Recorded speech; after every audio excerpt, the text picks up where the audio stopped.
You ask Tiger to solve. This deals with linear equations with one unknown.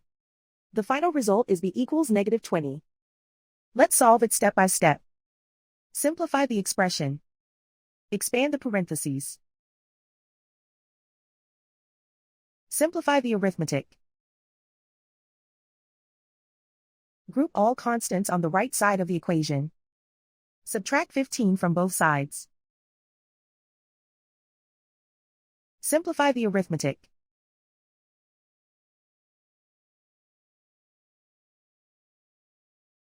Isolate the b. Divide both sides by 3.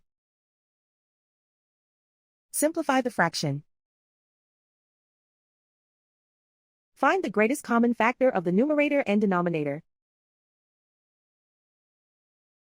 Factor out and cancel the greatest common factor. And so the final result is b equals -20.